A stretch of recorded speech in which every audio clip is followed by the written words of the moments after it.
Hello everyone, welcome to a new video about the Soulbeast Immobilize build for World vs World, which of course runs power stats. And let's get into it. The first trait line is skirmishing. Here we have this minor trait, which gives us swiftness when we swap weapons, and it grants us so basically permanent swiftness, 9 seconds cooldown, 9 seconds duration swiftness. Then here every trait is kinda useless because we don't use traps. This one is a survival, but if you choose to run the trap, like instead of this you can run the frost trap, which is a good damage and is unblockable and is chill, so unblockable chill damage, and chill is a CC too. It really slows a lot the enemy. You can run the frost trap instead of muddy terrain, which is blockable, so maybe the frost trap sometimes is better. In case you run the trap, you can run this trap here, this trait here, Trapper's Expertise. Then here we get Fury when we swap weapons in combat. Here we can run Strider's Defense if you want some quickness when we evade. This one is almost useless, and here we can give us and our allies some Fury. I think Strider's Defense is the best. You can get some quickness, so you can do your skills faster. And then here we deal more damage and have an increased chance to critical strike while attacking from behind or the side. Nice, but we can't predict when we are behind or on the side of our enemy. And then here we have Vicious Quarry, which is one of the best traits in the game in my opinion. Fury grants ferocity and additional increased critical chance. When struck while below the health threshold, gain Fury. So we get some Fury when we get stuck while under the 75% HP. Also Fury gives us 250 more ferocity, which is like 17% damage on critical damage, if I recall, something like that. And also Fury grants us 10% more critical chance, meaning Fury gives us 30 instead of 20, which is huge. Like if you see now I'm 67, I will merge 71. I use this skill so I get Fury 101. So we are capped on the critical chance. Then we go Beast Mastery. Your pet's attributes are improved and pet skills gain recharge reduction, meaning we get 150 attributes, and also the pet skills gain reduced recharge. Potent Ally, you and your pet each grant might to the other when critically striking a foe. While your health is above the threshold, your pet deals increased time damage. Your pet SWAT gains reduction. Okay, meaning since we are Soulbeast and we merge with our pets, the traits about our pets become our trait too. So we get 10% more damage while we are above 90% HP. Then here we can use the 200 training, gain Fury when you disable a foe, and Greatsword and Spear skills deal more damage and recharge faster.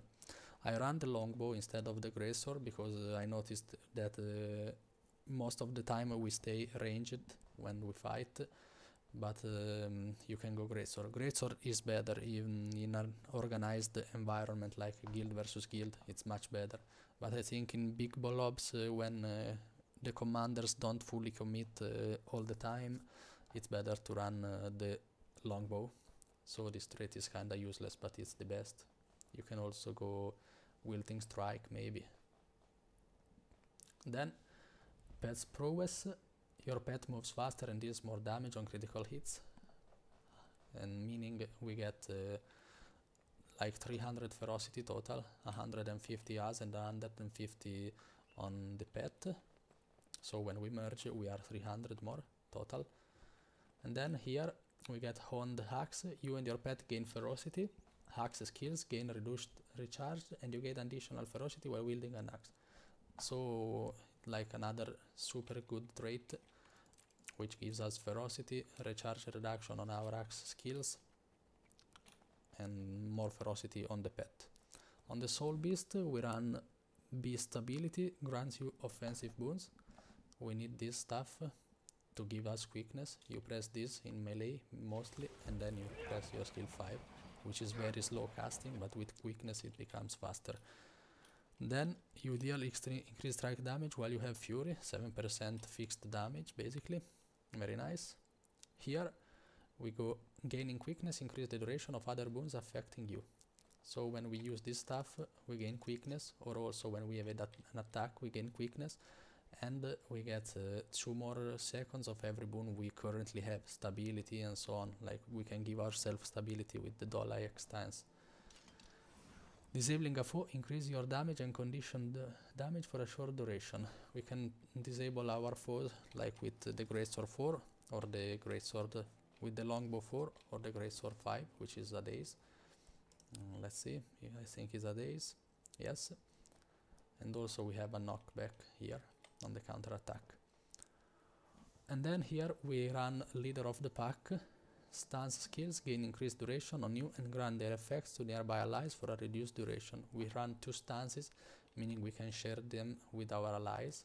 And Doliac stance is one of the best stances, basically, if not the best, which prevent application of Immobilize, Chill and Cripple to our allies and to us for 9 seconds to us and 6 seconds to allies. And also we share the Bear stance, which is some heal and count removal for us and for our allies. As skills we run Bear stance, Doliac stance. This is Signet of the Wild, which grants us ferocity, and if you use it, and you have to use it, it's an Immobilize, AoE Immobilize on our enemy. And then we have Muddy Terrain, use mud to cripple, slow and immobilize foes. The first pulse will immobilize the enemy, and the next pulse will inflict slow and cripple, so it's nice. It also lasts a long time. There are 6 intervals, like when you cast it, and then 5 more intervals, once every 2 seconds, total 10 seconds. And then elite skills, Entangle, of course, which is AoE Immobilize, not very long cooldown, Immobilize which lasts forever and is also unblockable. Let's see it. See how much Immobilize these roots inflict on the enemy. If they don't cleanse it, they are dead, basically. And I recommend to use Entangle in your warriors' bubbles, so the people who will have a bad time there, because they can't remove many boons there, and also will be stuck there, and they will die most of the time. Here we need this pet right here, which is the, I don't remember the name, okay, Juvenile Hyena. And we need it because it has good stats when we merge, and also these skills are very good. This one is an Immobilize, AoE Immobilize, and also pulls the enemies towards us. And with the trait we get the quickness and fury, which we need for the wireling defense. Like this, we pull them and we press the skill 5. And you see how much damage in a very short time you can do. Then here we have the skill F1, which we can use to engage or to run. It's a very long range leap, and this is another short leap, and this is a knockdown also, which we might need for this trait to activate for some more damage. The secondary weapon is the longbow or the greatsword, depending on you. I prefer the longbow, as I said, which is has a huge AoE ranged skill, which does most of your damage if the fight doesn't go melee.